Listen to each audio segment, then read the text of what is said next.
A paz do Senhor Jesus, estamos iniciando mais um Instantes Finais, a sua aula de profecia bíblica no seu lar. E eu quero agradecer por sua audiência, a você que é cristão, você que é evangélico, independente da sua denominação. É bem verdade que existem alguns pontos doutrinários que às vezes a gente diverge, não é, de ponto de vista, de interpretação, mas eu quero agradecer o carinho da sua audiência. Agradeço a você que ainda não é cristão, a você que não é evangélico.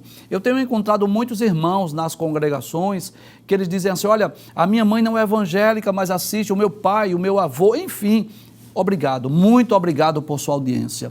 Que Deus te abençoe, que as bênçãos de Deus continuem sendo derramadas sobre a sua vida, sobre a sua família. Seja muito bem-vindo aos Instantes Finais. E eu quero lembrar mais uma vez que você pode assistir a nossa programação não só pela TV, não é? Mas também pelo YouTube em dois canais diferentes. Você tem o Rede Brasil Oficial e o IEADP Live, não é? Está aparecendo aí na sua tela. Onde você estiver, se você não puder assistir no horário que é apresentado na TV, você pode assistir em outro horário lá no YouTube. Inclusive, se você deseja assistir ou rever, não é, um dos nossos programas sobre os eventos escatológicos, você sabia disso? Que você pode encontrar 30 horas de escatologia, são 60 programas de 30 minutos sobre os eventos escatológicos, né? Você sabe que nós já gravamos o comentário do livro do Apocalipse, versículo por versículo, que nós já comentamos também o livro de Daniel, versículo por versículo, né? Todos esses programas já estão lá disponíveis lá no YouTube, inclusive esses programas sobre essa temporada, sobre a infalibilidade das profecias bíblicas, que estamos estudando já há alguns meses. Agora, se você quer entrar em contato conosco, enviar uma mensagem, uma pergunta, uma crítica, uma opinião, por favor, se você tem alguma sugestão de tema para ser abordado aqui no programa, utilize, né, o WhatsApp e envie para nós. O número é o 994661010, está aparecendo aí na sua tela. Nós teremos o maior prazer de ler, de receber a sua crítica, a sua opinião, a sua sugestão. Saiba que a sua opinião é muito importante para nós.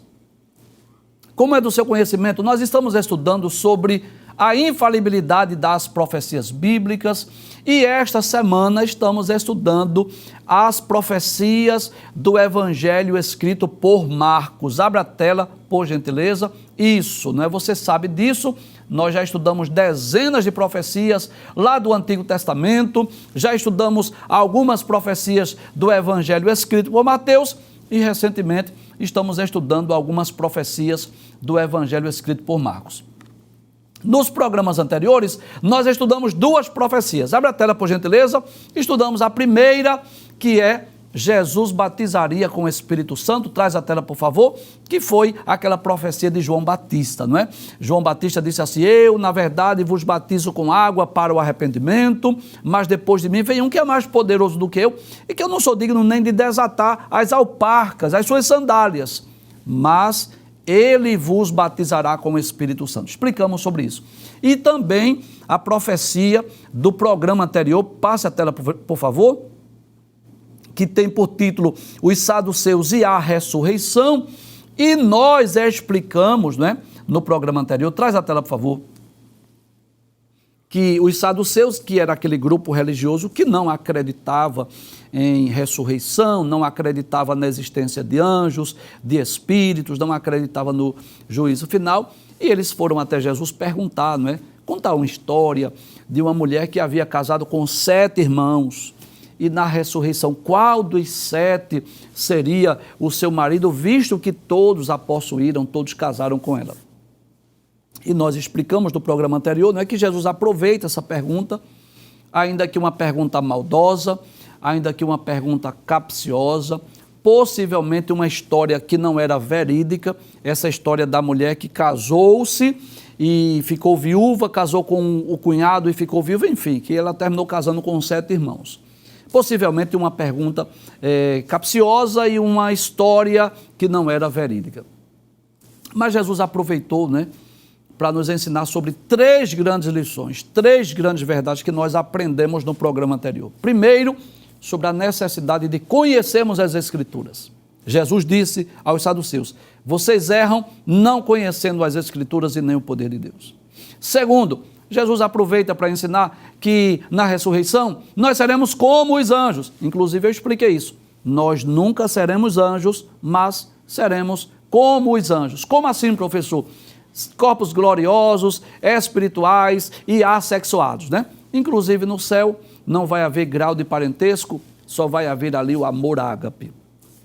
E a terceira verdade que Jesus nos ensina é que Deus é Deus de vivos e não Deus de mortos. E o que foi que explicamos no programa anterior? Que os salvos, os justos que estão lá no paraíso, embora que o corpo tenha sido sepultado aqui na terra, mas eles estão vivos, acordados, conscientes e em perfeita lembrança. Foi o que vimos no programa anterior.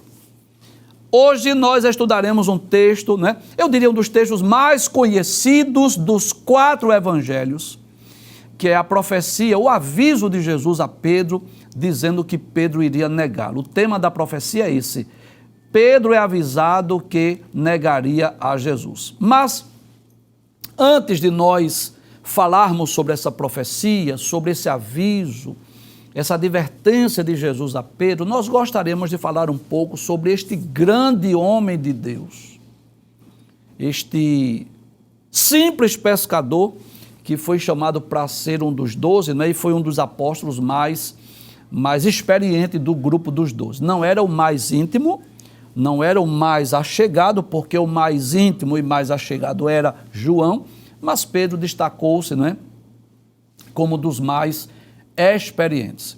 Nós vamos falar um pouco sobre este personagem para nós depois entendermos o contexto dessa profecia e quais foram as razões que Pedro negou a Jesus e quais as lições que nós podemos extrair para as nossas vidas. Bem, Pedro foi um dos primeiros discípulos escolhidos por Jesus, né? Ele era natural de uma cidade chamada Betsaida, uma aldeia que, na verdade, havia ali muitos pescadores que ficavam ali naquela região do mar da Galileia. Inclusive, deixa eu abrir um parêntese aqui. Eu tive a oportunidade de estar em Jerusalém, de estar em Israel, pela graça de Deus. E se você me perguntar qual foi o momento, a ocasião que eu mais me emocionei, foi exatamente quando eu estava ali no mar da Galileia. E se você perguntar, por quê, professor? Geralmente as pessoas se emocionam mais, por exemplo, quando vai lá no Santo Sepulcro, né? Ou lá no Jardim do Getsemane. Só que quando você vai lá no Santo Sepulcro ou no Jardim do Getsemane, você não sabe exatamente onde ocorreu aquele fato, né? Você não sabe exatamente se aquele Santo Sepulcro é realmente o Santo Sepulcro que foi colocado o corpo de Jesus. Você não sabe, né?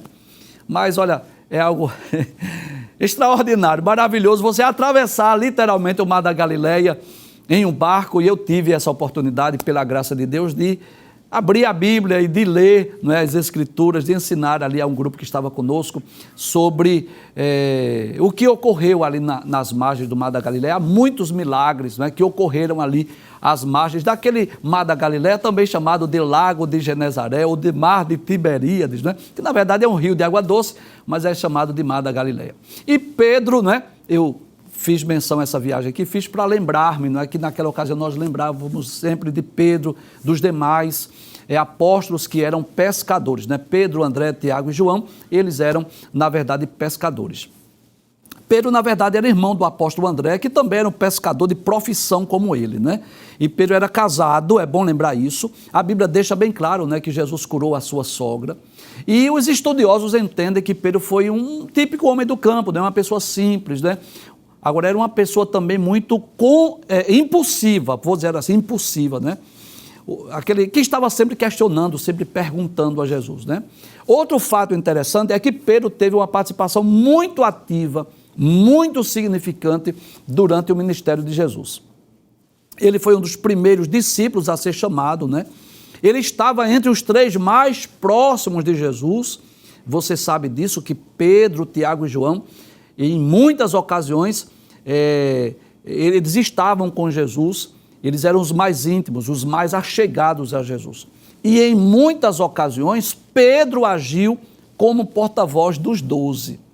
Por exemplo, quando os 11 não entendiam uma parábola de Jesus, não é, um ensino do mestre, era Pedro quem perguntava ou pedia uma explicação. Inclusive, eu costumo sempre dizer que na nossa sala de aula, quando nós estamos lecionando a palavra de Deus no nosso seminário teológico, nós temos ali aqueles alunos que eu vou chamar de Pedro ou de Pedra, não é? Que são aquelas pessoas que estão sempre fazendo perguntas. E por que não dizer aqui no programa também, quando nós respondemos a pergunta de um, estamos também tirando a dúvida de outros. Então Pedro era assim.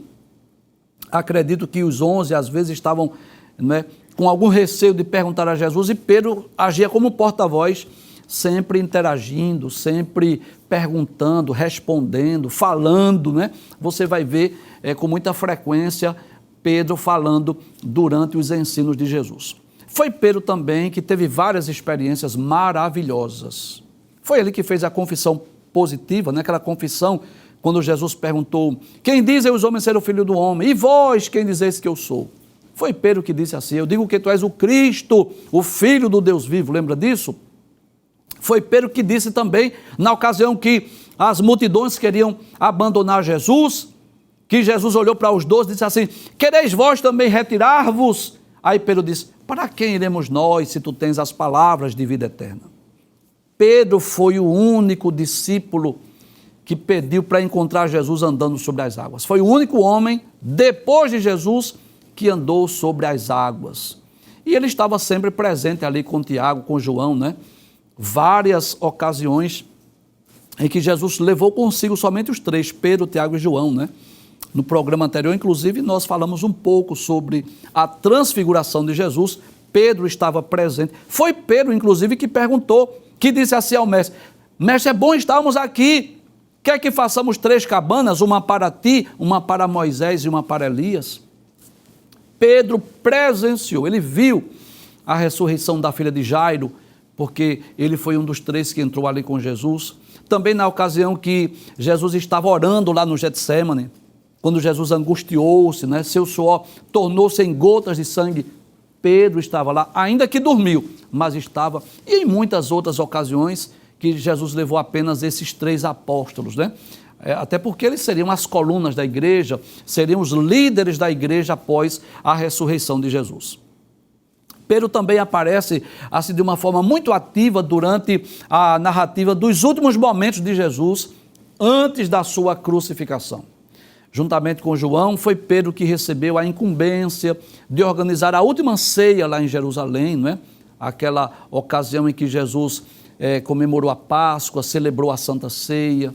Foi Pedro também que, certa ocasião, recusou-se, né, de Jesus lavar os seus pés. Lembra disso? João capítulo 13, quando Jesus estava lavando os pés dos discípulos, Pedro disse assim: os meus pés você não vai me lavar, tu não vai lavar. Mas ele foi advertido, né, sobre a importância daquele ato. Jesus disse: olha, se eu não lavar os pés, tu não tem parte comigo, etc. Assim, então eu quero tomar um banho, me lava todo. E Jesus disse: vocês já estão limpos, né, pela palavra que eu vos tenho falado. Mas apesar de ser um dos apóstolos mais ativos, mais próximos, mais experiente de Jesus, apesar de ser um homem de muita coragem, Pedro não era um homem perfeito. E quando Jesus falou aos seus discípulos, né, que ele seria preso e que todos iriam escandalizar-se, que todos iriam abandoná-lo, Pedro disse: eu de maneira nenhuma vou te deixar. Pedro disse a Jesus que estava até disposto a ir com Jesus, até mesmo se fosse preciso a prisão e a morte. E é nessa ocasião que Jesus vai dizer a Pedro, né, que antes que o galo cante 2 vezes, 3 vezes tu me negarás. E esta profecia cumpriu-se na íntegra, e é sobre isso que nós vamos estudar hoje. Abre a tela, por gentileza. A profecia diz: Pedro é avisado que negaria a Jesus. Então, só para você entender, à sua direita, uma imagem meramente ilustrativa do evangelista Marcos, e à sua esquerda, a ocasião em que Jesus, como se estivesse lá naquela última refeição com os apóstolos, naquela ocasião que ele celebrou a Páscoa, que ele instituiu a Santa Ceia, é nessa ocasião que ocorre essa profecia que Pedro é avisado que negaria Jesus. Vamos estudar hoje capítulo 14, versículos 27 a 31 do Evangelho escrito por Marcos, e depois vamos ver o cumprimento no capítulo de número 14 e os versículos 66 ao versículo de número 72. Diz assim a palavra de Deus: E disse-lhe Jesus: Todos vós esta noite vos escandalizareis em mim, porque escrito está: ferirei o pastor e as ovelhas se dispersarão. Muito bem, traz a tela, por favor. Eu quero lhe convidar para você abrir a sua Bíblia lá em Marcos, capítulo de número 14, para nós entendermos que ocasião é essa, não é? Que ocasião ocorreu esta profecia. Então você percebe que já estava, digamos assim, nos últimos dias da vida de Jesus. Já tinha ocorrido, por exemplo, capítulo 14, Marcos vai falar sobre a consulta dos sacerdotes, que queriam prender a Jesus, que queriam ver uma forma de prendê-lo, né? Já tinha ocorrido o jantar em Betânia, onde aquela mulher com um vaso de alabastro ungiu a Jesus. Já tinha ocorrido, por exemplo, que Judas já tinha ido buscar essas moedas de prata, essas 30 moedas de prata para negar a Jesus. Marcos vai falar sobre isso, sobre o preço da traição. E é exatamente após a última Páscoa e a Santa Ceia. Então, naquela ocasião que Jesus havia celebrado a Páscoa juntamente com os seus apóstolos, seus discípulos. É na ocasião que Jesus institui essa Santa Ceia, né? Que Jesus parte o pão, dá aos discípulos e diz assim: isso comei, isso é o meu corpo que é partido por vós.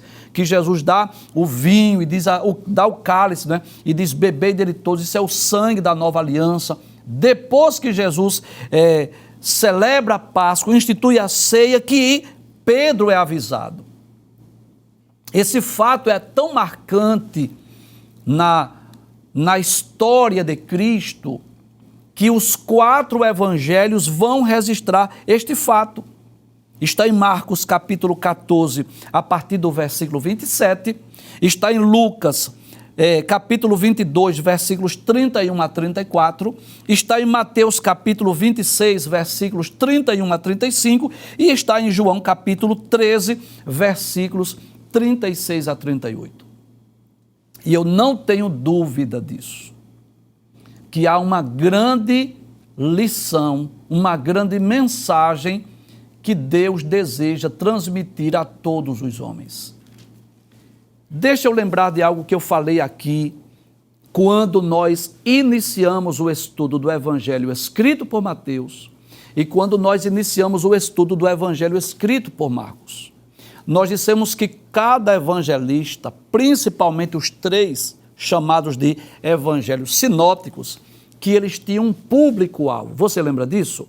Você é capaz de lembrar? Eu vou lhe ajudar a você trazer à memória o que já falamos. Mateus escreve para os judeus, para provar que Jesus é o Cristo, o Messias, o Rei dos judeus. Marcos escreve para os romanos, apresentando Jesus como servo. Lucas escreve para os gregos, apresentando Jesus como um homem perfeito. E João traz uma espécie de um evangelho universal. Ele escreve para todos os homens. Então veja que coisa interessante. Nós dissemos aqui que existem determinados assuntos que foi importante para um evangelista, para outro não, de acordo com o público-alvo. Por exemplo, por que é que Marcos não citou a genealogia? Simples, ele escreveu para os romanos. E os romanos não tinham interesse de saber se Jesus era descendente de Abraão, Isaque e Jacó. O que eles queriam saber, os romanos, é o que Jesus fez. Então veja que a genealogia é apresentada por Mateus, que provou para os judeus que Jesus era o Cristo, o Messias, o Salvador do mundo.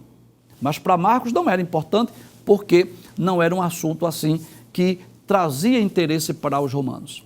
Mas este fato, este episódio, este ato de Pedro negar a Jesus, ele é registrado por Mateus, Marcos Lucas e João. Há uma mensagem, há um ensino de Cristo para os seus discípulos, para os seus apóstolos, para os seus seguidores, para todos os cristãos, para toda a humanidade, independente da sua nacionalidade. Algo muito interessante que nós queremos extrair desse texto hoje, uma lição para as nossas vidas. Mas vamos estudar o texto. Volte o texto, por favor.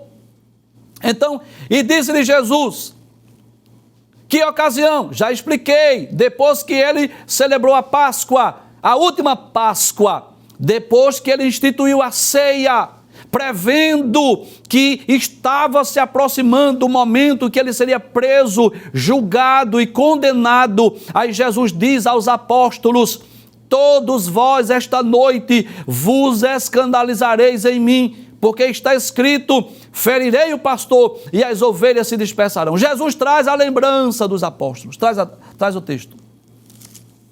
Vocês vão se escandalizar hoje. É como se Jesus estivesse dizendo em outras palavras, olha, Judas já foi acertar o preço da traição.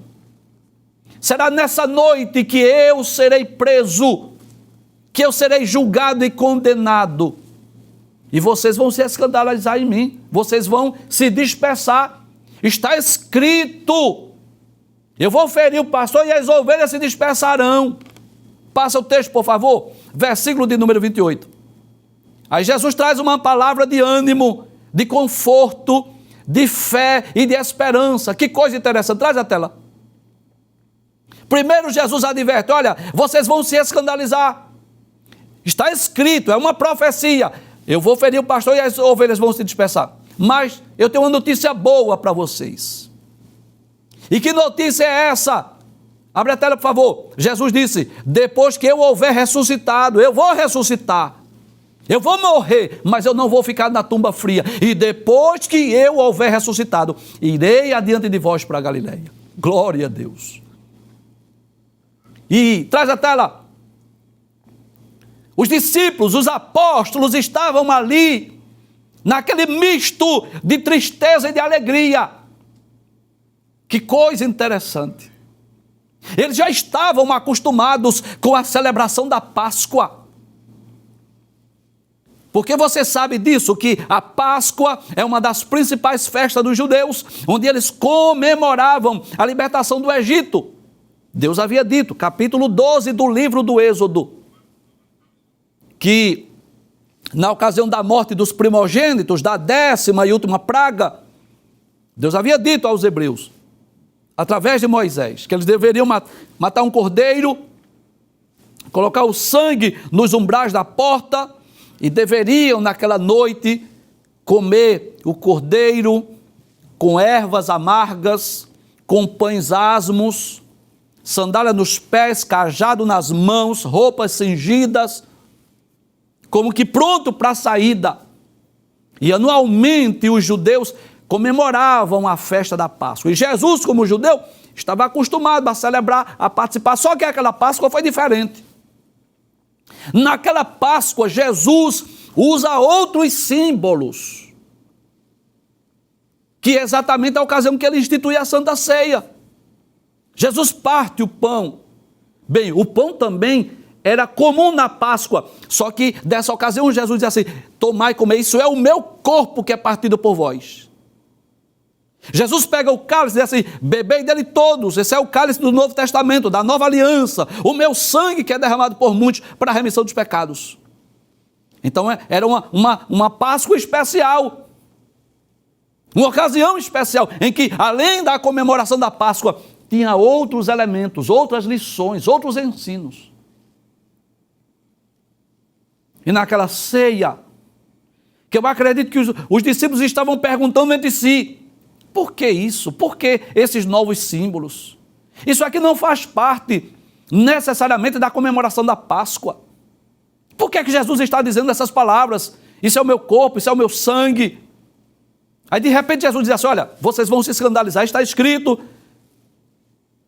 eu vou ferir o pastor, as ovelhas vão se dispersar, mas Jesus diz assim, eu vou adiante de vós para a Galileia, eu vou ressuscitar. Então eu vou dizer que era um misto de boas e más notícias, ou melhor dizendo, más e boas notícias. Qual era a notícia ruim? Do ponto de vista humano, né? Claro que a morte de Cristo foi uma coisa boa, porque Jesus morreu pelos nossos pecados, para nos dar direito à salvação, mas do ponto de vista dos apóstolos era uma coisa ruim, ver o seu mestre morrendo em morte de cruz. Mas Jesus disse, eu vou ressuscitar, e eu vou adiante de vós para a Galileia.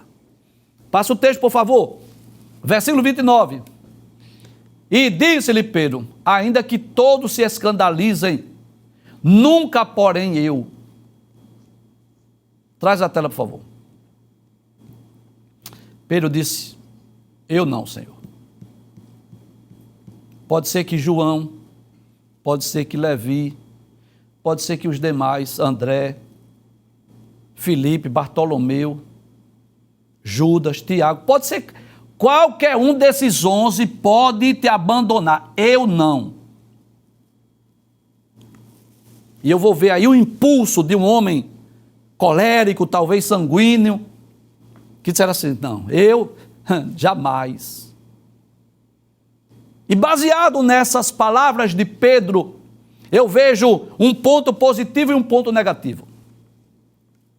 Eu posso servir aqui de advogado, de defesa e de acusação de Pedro, com muito respeito, porque eu não tenho formação em direito, mas é só de forma ilustrativa.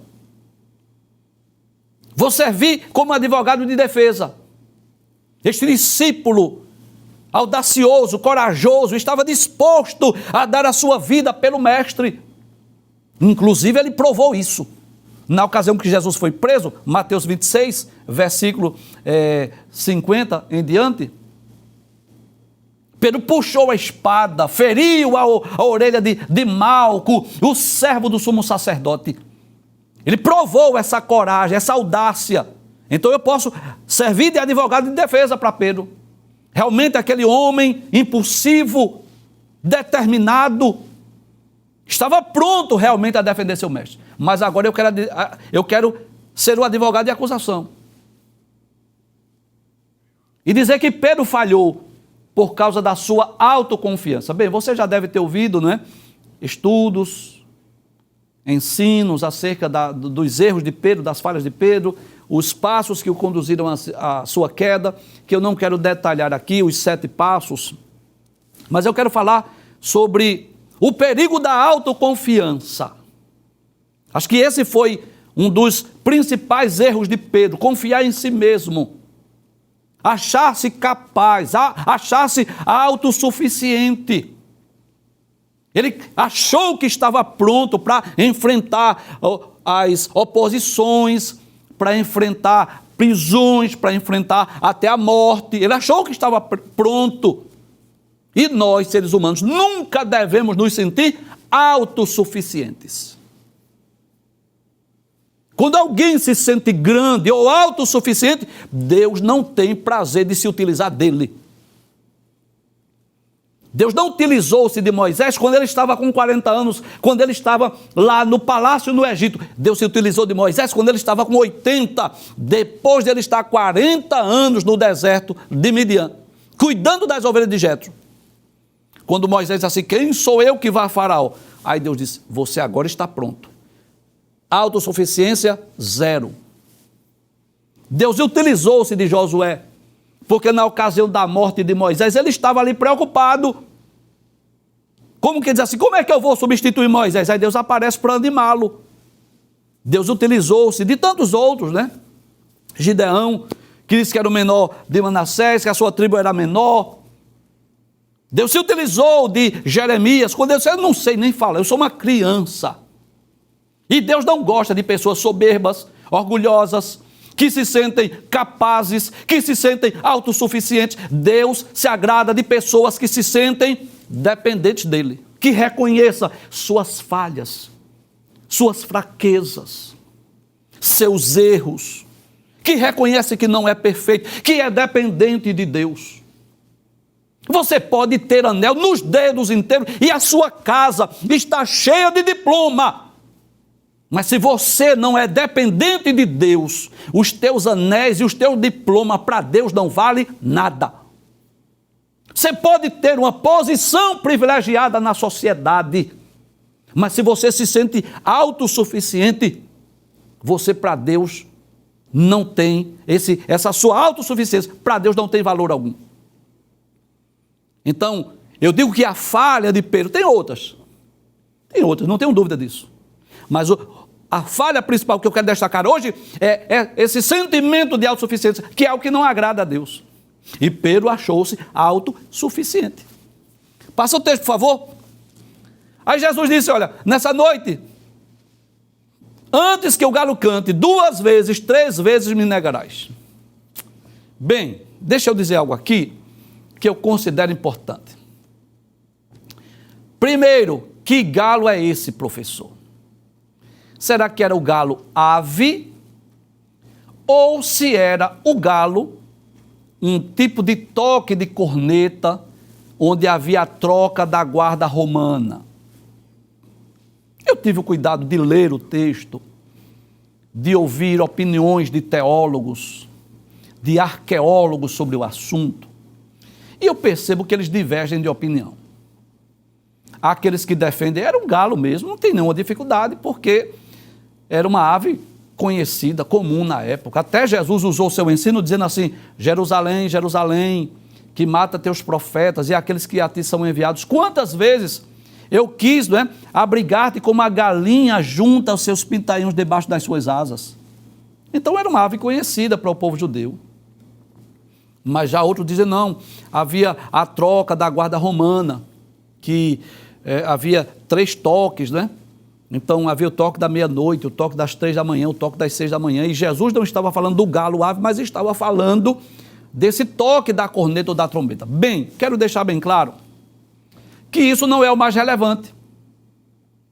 Se você disser assim, professor, o senhor, qual é a sua opinião? Bem, eu não tenho dificuldade em acreditar que era um galo, não tenho dificuldade. Se você disser assim, olha, se tiver somente 2 opções, é o galo ou o toque da corneta, eu prefiro dizer que era um galo, que era uma ave mesmo. Porque todos nós sabemos disso, que o galo durante a noite, a madrugada, o dia está amanhecendo, ele canta com frequência. Todo mundo sabe disso. Então não tenho dificuldade de acreditar que era uma ave. Mas eu quero aproveitar o ensejo para falar algo aqui que eu considero importante. É que o mais importante desse texto não é se era um galo ave ou se era um toque de uma corneta. Não, isso não é o mais importante. O mais importante é a profecia, Jesus dizendo, vocês vão se escandalizar em mim, vocês vão me abandonar. É a resposta de Pedro, sua autossuficiência, dizendo, eu não, pode ser que os demais, eu não. Essa é a lição mais importante, o perigo da autossuficiência. Mas, às vezes, as pessoas, eu sempre falo sobre isso em sala de aula, tem pessoas que, às vezes, deixam o ensino que é primário, mais importante, por um ensino secundário, menos importante. Quer ver um exemplo disso? 2 de Coríntios, capítulo 12. Paulo fala da sua experiência, que foi lá no 3º céu. E tem pessoas que deixam de estudar a experiência de Paulo no 3º céu para se apegar a esse espinho na carne, que Paulo não diz o que era. Então a gente não pode deixar o ensino primário pelo secundário. Se foi um galo, ave, ou se foi um toque de corneta, isso é o menos relevante. Eu, particularmente, prefiro acreditar que foi um galo, ave. Mas, se foi um toque de corneta, isso não vai ferir o texto, nem vai trazer nenhum prejuízo para a intenção do texto bíblico, que é mostrar que Pedro negou a Jesus. Passe o texto, por favor. Versículo 30 ainda, volta, por favor. E disse-lhe Jesus, em verdade te digo, que hoje, nessa noite, Pedro, nesta noite, antes que o galo cante 2 vezes, 3 vezes me negarás. Qual foi a resposta de Pedro? Passa o texto, por favor, versículo 31. Mas ele disse com mais veemência, olha aí, a autossuficiência exagerada, ainda que me seja necessário morrer contigo, de modo nenhum te negarei. E da mesma maneira diziam todos também. Aí os demais tiveram coragem. Ah, não, Senhor. Já pensou? Traz a tela, por favor. Você já imaginou o que é Jesus advertir de algo? Olha, vai acontecer isso. E a pessoa diz, não, comigo não. Aí os demais também, comigo não. Nenhum de nós. Demonstraram assim coragem, audácia, ousadia. Não, nós não vamos te negar, nós não vamos nos escandalizar de forma alguma. Em outras palavras, eles estavam dizendo: Jesus, tu estás errado. Já percebeu isso? Em outras palavras, eles estavam dizendo: Senhor, essas palavras tuas não são sinceras, não são verdadeiras, porque isso não vai acontecer. Mas você sabe disso, que as profecias bíblicas são infalíveis, que elas não falham, que no tempo elas se cumprem. Então Jesus disse que seria naquela noite mesmo. E Jesus disse: antes que o galo cante 2 vezes, você vai me negar 3. Vamos ver se essa profecia já se cumpriu? Versículos 66 a 72 do mesmo capítulo. Pode passar o texto. E estando Pedro embaixo no átrio, ou seja, depois que Jesus foi preso, chegou uma das criadas do sumo sacerdote e, vendo a Pedro que estava se aquentando, olhou para ele e disse: tu também estavas com Jesus o Nazareno. Passe o texto, por favor. Mas ele negou, dizendo: não o conheço. Olha, aquele Pedro que disse que estava pronto para ir até a prisão e a morte, aquele mesmo Pedro que puxou a espada na ocasião que Jesus foi preso, que feriu a orelha do servo do sumo sacerdote, agora estava dizendo: não o conheço. Em outras palavras, eu não sei nem quem é esse homem, nem sei o que tu diz, o que tu está dizendo. E saiu fora o alpendre e o galo cantou. Que coisa interessante. Passa o texto, por favor. E a criada, vendo outra vez, começou a dizer aos que ali estavam. Ela começou a dizer a outras pessoas: olha, este é um dos tais. Mas ele negou outra vez. E pouco depois, os que ali estavam disseram outra vez a Pedro: verdadeiramente, tu és um deles, porque és também Galileu. Mas quais foram as palavras de Pedro? Passa o texto. E ele começou a imprecar e a jurar, como que diz assim, a praguejar: não conheço esse homem de quem falais. Passa o texto, por favor, versículo 72. E o galo cantou 2ª vez. E Pedro lembrou-se da palavra. Deixa eu explicar melhor. Pedro lembrou-se da profecia de Jesus, do que Jesus havia dito. Volta o texto, por favor. Lembrou-se da palavra que Jesus lhe tinha dito: antes que o galo cante 2 vezes, 3 vezes me negarás tu. E retirando-se dali, chorou. Traz a tela, por favor. 3 coisas eu gostaria de dizer aqui nessa noite. Primeiro, a história de Pedro não termina aí. Você vai perceber que Marcos, no capítulo 16, versículo 7, ele vai dizer que depois que Jesus ressuscitou, um anjo aparece e diz assim: olha, diz aos discípulos e a Pedro que eu vou diante de vós para a Galileia. Então, depois Jesus restaura Pedro, e Pedro ocupa uma das lideranças, é um dos líderes da igreja do 1º século. Foi Pedro que pregou no dia de Pentecostes, foi Pedro que pregou na casa de Cornélio, foi Pedro que ressuscitou Dorcas, enfim, foi, sem dúvida, um homem muito usado por Deus. Então a história de Pedro não termina aí.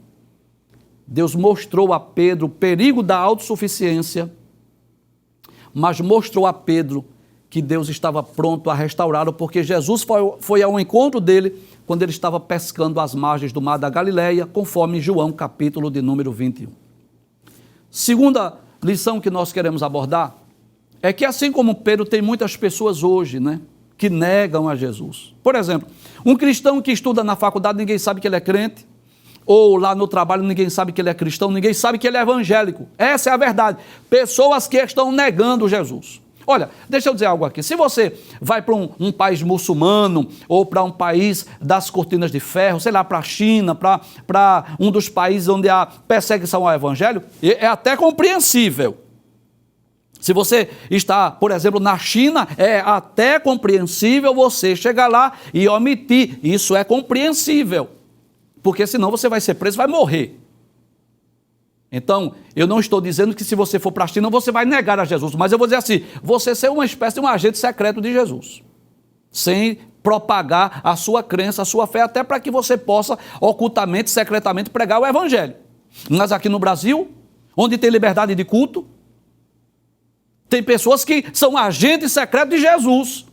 Onde ele estuda, ninguém sabe que é crente, onde trabalha, ninguém sabe que é cristão. Sabe o que é isso? É você negar a Jesus, negar o Salvador. Negar aquele que lhe deu a vida. Negar aquele que morreu na cruz por você. E a palavra de Deus deixa bem claro que quem negar a Jesus diante dos homens, Jesus diz, eu vou negá-lo diante de meu Pai. Isso está lá em Lucas, Evangelho de Jesus escrito por Lucas, capítulo 12, versículos 8 e 9. Jesus diz, e digo-vos que todo aquele que me confessar diante dos homens, também o Filho do Homem o confessará diante dos anjos de Deus. Mas quem me negar diante dos homens será negado diante dos anjos de Deus. Então a grande lição que Jesus está nos ensinando aqui é que nós não devemos ter vergonha de professar a nossa fé, de dizermos que somos crentes, que somos servos de Jesus Cristo e que somos cristãos, somos evangélicos. Nós não devemos ter vergonha. Essa é a grande lição, a grande temática, que nós não devemos ser agentes secretos de Jesus, que nós não devemos ser aquele discípulo acovardado, aquele discípulo que está tentando negar a sua fé, a sua crença, porque infelizmente tem pessoas que é assim. Às vezes a pessoa está lá no círculo da oração, pedindo oração, ore por mim, eu vou fazer vestibular, para eu passar na faculdade, a concorrência é grande. Aí os irmãos, as irmãs de Cocó, vai orar lá no círculo de oração, Senhor, fulano, a filha do irmão fulano, abre as portas, Senhor, dá sabedoria para ele fazer o vestibular e passar, ter uma boa nota no Enem. Aí esse abençoado passa, pede oração, mas quando chega na faculdade, aí tem vergonha de dizer que é crente, tem vergonha de dizer que é da Assembleia de Deus. Mas rapaz, quem eras tu? Não fosse tu que fosse pedir oração para Jesus abrir a porta, né? Ou então orou para Jesus abrir uma porta de emprego, vai fazer um concurso, vai tentar ir uma porta de emprego, é muito difícil, é poucas vagas, aí a igreja orou, Deus abriu a porta. Aí quando chega lá, vai negar que é crente, vai ter vergonha que dizer que é da Assembleia de Deus. Mas rapaz, Pedro, né? Então o que é que nós aprendemos aí? Aprendemos, primeiro, que a gente não deve estar nos prendendo aos detalhes secundários do texto. A lição principal aí não é se foi um galo ave ou se foi um toque de corneta. Segundo, que nós não devemos ser autossuficientes, o perigo da autossuficiência, nos sentirmos capazes de nós mesmos. E a terceira lição que nós aprendemos é que nós não podemos negar aquele que foi à cruz do Calvário e deu a vida por nós. Isso, claro, sem negar, né, que quando Pedro reconhece os seus erros, Jesus está pronto para restaurá-lo.